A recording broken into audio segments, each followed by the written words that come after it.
When talking about the British sound poetry from the beginning of the 60s to the end of the 20th century, the iconic name and totemic figure of Bob Cobbing is ubiquitous. He created sound poetry, concrete poetry, visual poetry. He made the scores for performances. He made no distinction between writing, duplicating, and printing. Everything was going to be performed. He made a huge emphasis in live performance. For him, live performances, sound poetry performance, was part of a long oral tradition that took us back to the early days, to the primitive times, where people would gather around the fire to chant. For him, live performances was very important, and he did that until his death in 2002. Sometimes he performed by himself, and other times as part of ensembles, such as Bird Jack, Concrete Canticle, or Havana. We can see the development of his work through the remakes of some of his pieces, such as ABC in Sounds. It was published for first time in 1965 and it was called Sound Poems. A year later, was broadcasted in the BBC. And that broadcast was a turning point in his career, made Bob Cobbing a household name, and after that he was invited to a number of international sound poetry festivals, and also allowed him to become a professional sound poet. But this is only half of the story, because as he claimed himself, he saw himself first as an art organizer before he could take himself seriously as an artist. And that can be seen if we follow his steps through all the organizations and events in which he participated. Already in the 50s, he set up a group called Group H, which had a literary branch called Writers' Forum. Later in the 60s, he moved to central London and was a manager in the bookshop Better Books. He organized many performances and recitations in the basement, and he became the hub of the counterculture and avant-garde in London at that time. He participated in the Anti-University, in the Destruction in Art Symposium. He helped to set up the London Filmmakers Cooperative, and he continued the work of the Writers' Forum, publishing 1,000 pamphlets by the time of his death in 2002. To get a deeper insight into that period and the work of Bob Cobbing, we were lucky to talk to Paula Claire. She is a sound and concrete performer herself. She participated in that period. She collaborated in numerous occasions with Bob Cobbing, and she was part of the ensemble Concrete Canticle.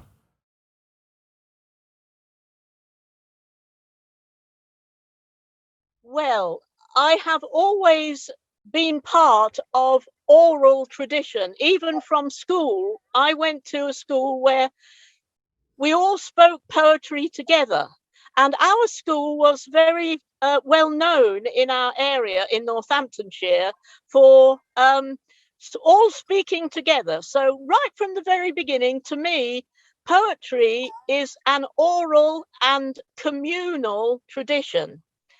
Well, then when I started to create poetry at all after I left University College London, and that was 1960-61, I was working on my own for quite a long time. And then I went to teach in Athens, teaching English. But when I came back, by chance, at Better Books in London, I found the Anthology of Concrete Poetry, and that's the Hanshug Meyer edition, which is very, very famous, very important. And in that, I read there was a sound poet called Bob Cobbing in London. Uh-huh. Well, I joined the Poetry Society in London, which at that time was very progressive, and they held a conference at the University of York in 1969, September 69, and Bob was speaking. Wow, did he speak? I heard the untrammeled human voice for the first time. Wow! Wow! My goodness, we've never heard anything like it. So we sat together at dinner that night, and I said to him, well, I'm writing poems. They're called Mobile Poems, Mobile Poems Greece. I published this little book myself when I came back to Oxford in 1968. And I said, I want people to improvise these poems, but I can't find anybody who will. And he sat down and we did it.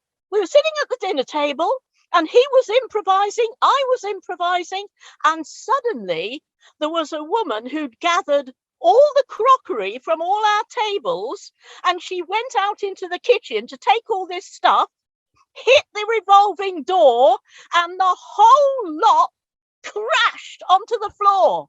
And Bob and I said, wow, sound! And that's how it all began. And then he invited me to work with him. I was thrilled to bits because at that time he was very well placed. He had started in the early mid 60s doing work of his own, and he did attend that poetry, that great big poetry festival thing in the Albert Hall in 1965, where Ginsberg read. And so that really presented poetry as a performance art, and people were working in all kinds of styles. So that really got him going, and he started publishing his Writers' Forum Press. And then he got to know people in Sweden. It's very important that people realize that Filkingen Radio, which was an arts radio in Stockholm, was promoting sound poetry and making vinyl recordings. And just over there, I've got all those recordings that were given to me by Sten Hansen, who was in charge of the project. So Bob got very interested in all this, and then he brought sound poetry over to Britain. But before I go on anymore, just to say, what is sound poetry? Poetry, I think probably we'll agree, is, well, we poets say, it is the most intense expression in language. Okay, you can get very, very powerful novels, but we believe that because we intensify language by very often shorter forms. There are narrative, long narrative poems, the Iliad, for example. But on the whole, poetry does have shorter forms. And then we all know that they look in a particular way. I mean, if there's a sonnet, 14 lines, you see it in a pattern on a page. But those words consist of letters. And we, as sound poets, say all those letters, A, B, K, D, Omicron, they're all very, very important elements of language. And so this is the concrete aspect of language, that it's what language is made up of. It's not saying, oh, the daffodils, on the lakes or that sort of stuff. It is actually composed of letter forms. And if you really want to look very, very closely at letter forms, you go to from the elementary particles, the letter forms, to the micro particles, and they are all the sounds that human beings can make, etc., etc. So that for us is sound poetry, and Bob was a huge exponent of the whole range and gave me confidence to work very freely in this form.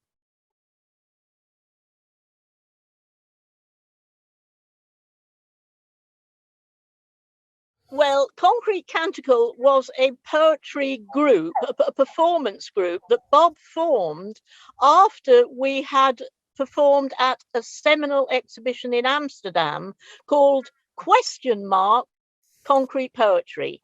And that was at the Stedelijk Museum, and that was November 1970. And he wrote the history of sound poetry and what he felt about sound poetry in that catalogue. So that was very important, that he was so involved in that then. And then he wanted that exhibition, dear oh dear, went, I think, to Amsterdam. No, it went to Antwerp, and it went to Nuremberg, I think, but it's all on the internet. And then the Arts Council of Great Britain brought it to Britain, and we started off at the Walker Art Gallery in Liverpool, and then we actually gave a performance at the museum, what was then called the Museum of Modern Art in Oxford, and he wanted to show what it sounded like. So there was experiments in disintegrating language on one side, that was 3 different poets, and then Concrete Canticle, that was Bob and me and Michael Chant as musician, because we felt that music and sound poetry are inseparable. And so we produced the other side of that vinyl LP, which is now considered, a collector's item. And at that time too, Bob further wanted to introduce sound poetry, London being such an important art centre. And we launched a book that I want to show you now. It was a magazine that Bob published, and it was called Croc.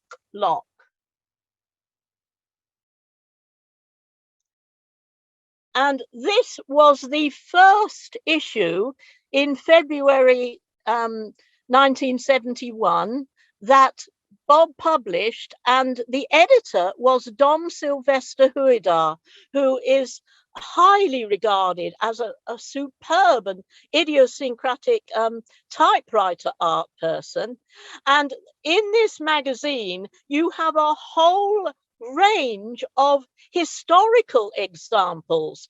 The word Croclock, the title, comes from an extraordinary imaginary language poem that Christian Morgenstern wrote, and they think it was the 1890s, but it wasn't published till 1905. And the poem starts off with that word, and so Bob felt it was very important to show the historical aspect of his sound poetry by calling the magazine that. So we did 2 performances at the ICA then, and went through the book and performed all kinds of historical ones as well as our own.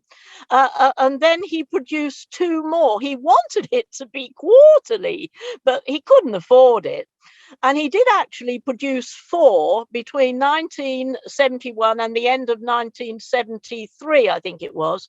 I've just got 3 of them. I don't know where the 4th one went, but you'll find them somewhere, maybe the British Library or University College Library, University College London Library, I'm not sure. But they're hugely important, because anybody interested in where it's all come from, the Dada people, the Futurist people, Kurt Schwitters, all those, then you can learn about it. Something that is hugely important to me and to pass on to everybody is that, because I was working with Bob, he really believed in the 2-voice work. Sometimes we couldn't have our musician with us. So we got invited to a really hugely important European sound poetry festival in a place called Wilhelmsbad near Hanau. And that's about 40 miles east-ish of Frankfurt. We flew to Frankfurt and then took the coach to Wilhelmsbad. And that is, you can all see it all on Wikipedia. It's a historic theatre, 18th century theatre, that was built by some very wealthy prince of the area. And he had all kinds of wonderful performances there for years and years. Then it became derelict as time went on and during the wars, but it was restored in 1968. And we performed there, and I heard there 3 stupendous French sound poets. First one, Henri Chopin. Now, Henri is also very fine visual poet too, but he claimed very loudly that he had pioneered the work of sound poetry with tape recorder. And he said he began that in 1947. That's pretty early, isn't it? I mean, it's difficult for people now to realize that before that date, there wasn't all this electronic stuff, but the tape recorder was the first instrument that he as poet used. And I saw him take a microphone linked up to his tape recorder, and then he would rub the microphone all over himself. It was closed, and he would rub it on his face, and of course he got bristles, so it was on his face, and then it was down his nose, and then his ear, and then he would go on to the different textures of his clothes. And for the first time, we heard an enhanced sound, all this sound that's going on all over our persons all the time. So that was his revelation. And then the second person I heard was Francois Dufresne, and he's my favorite. He explored micro voice particles, and there's lots on the internet about him too. There's a whole website dedicated to his extraordinary work. He was interested in the extreme sounds that the human voice can make. Simply this all in, all out, and all bursting. It's shocking, really shocking, but also deeply illuminating, because we're exploring vocal cords. What can our voices do? But we have to have the breath to do it. And I am wearing now, which you probably can't see, my CHI robe that I always wear when performing sound poetry. CHI is Chinese, Chi, and it is the breath. And we, because of COVID, have heard a huge amount about the breath. We can't communicate very well without speaking, although some people have learned all kinds of sign language because they've had to. The third person was Bernard Heidsieck, and he also used the tape recorder, and he would record a background for what he wanted to do live. So he'd then turn his tape recorder on, and you would hear his voice in certain sound patterns, and then he would begin to improvise or work with a particular script on top of what you then heard. So you had a dual sound expression, and that was very wonderful too, because he was so accomplished with it. So when Bob and I then performed at this festival, we performed some of Bob's great roarings, but we have frightened everybody almost by telling the technicians, oh, no, we're not going to be on the stage. No, I'm sorry, we're not going to be static on the stage. We are going to be running about around the audience. And they said, oh, and then they said, oh, you agitate the audience, do you? You agitate them. Bob always said this to me afterwards, and I would have a giggle fit. Come on, Paula, let's agitate the audience. So we, in this, if you see the photos, lovely photos on the web of this beautiful little theatre. And so we were going round the aisles, calling out to people and asking them to join us in our sounds. And I felt, well, that is what our contribution was at that historic time. And so that was the basis from which I grew. And I felt so privileged to know Bob. And he always treated me as his equal. I was 19 years younger, but he never made me feel, as a woman, inferior in any way. And so that's why we had such a lovely and valuable relationship for many, many years.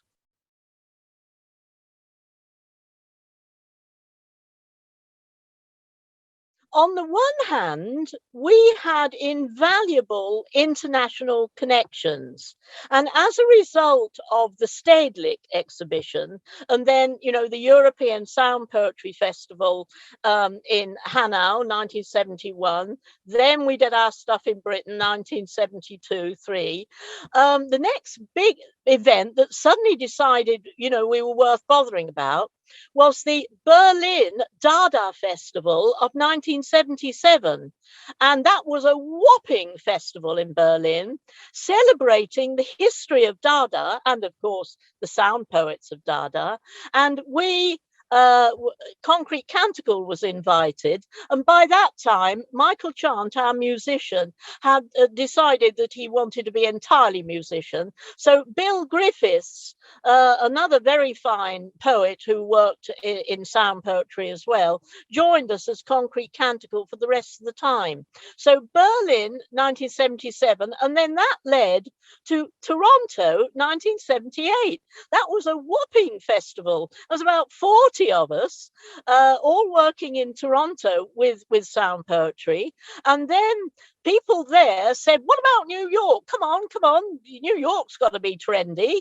And that was a big festival held by Charlie Morrow and the New Wilderness Foundation. And we kept meeting one another, and we kept encouraging one another. And these were poets from Canada, from America, from all over Europe. And so there was a big solidarity. And this kept developing. 1984, there was another big one in Toronto, another festival. And I even got into the Houston Festival in 1986.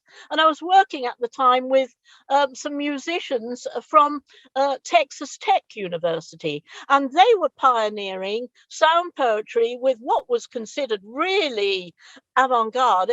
They had computer synthesizers, and they could actually sample sounds for several seconds. Well, I mean, now people can get this stuff at home, and they can do all this stuff at home, but then you needed very expensive equipment and really major sound engineers. So then that took me on to performing with another person I worked with,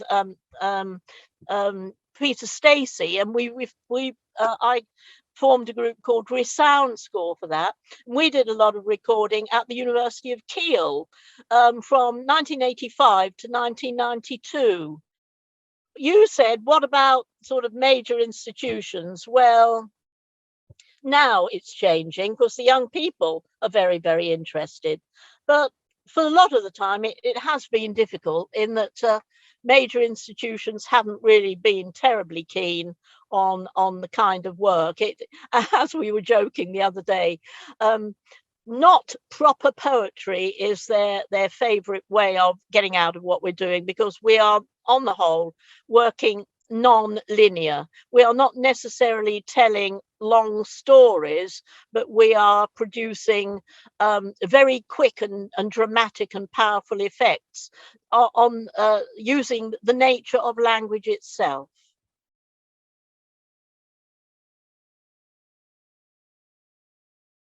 When the Stockholm Festival got into some sort of, that Stockholm section, people, the filming and radio, I think they had maybe some financial difficulties, usual story. Bob adopted that festival, and he brought it over to the Poetry Society annually from 1975 onwards. It might have been 74, but 75 definitely. And then he attracted all kinds of people to that group. And so Lily, yes, it's the first time I've spoken about a woman, isn't it? Lily Greenham performed in a very, very precise and brilliant way, and again, entirely different from anybody else. She would alter her tones. Her work was governed entirely by tones. So she would be like that, and then you go this sort of sound, very crisp. Bob and I were much more sort of flowing like the English landscape. The people would say, well, where's the structure? We say, blow structure, and let's just let it out. I mean, the person that I knew well was Maggie O'Sullivan, and her work is very, very extraordinary. She's 12 years younger than me, and I didn't get to know her till 1982. But she has a very distinctive style. Some people call it language poetry. It was words, many, many words, but extraordinary words, not necessarily made up, but juxtapositions that you just wouldn't believe. Not interested in the logic, but the almost sort of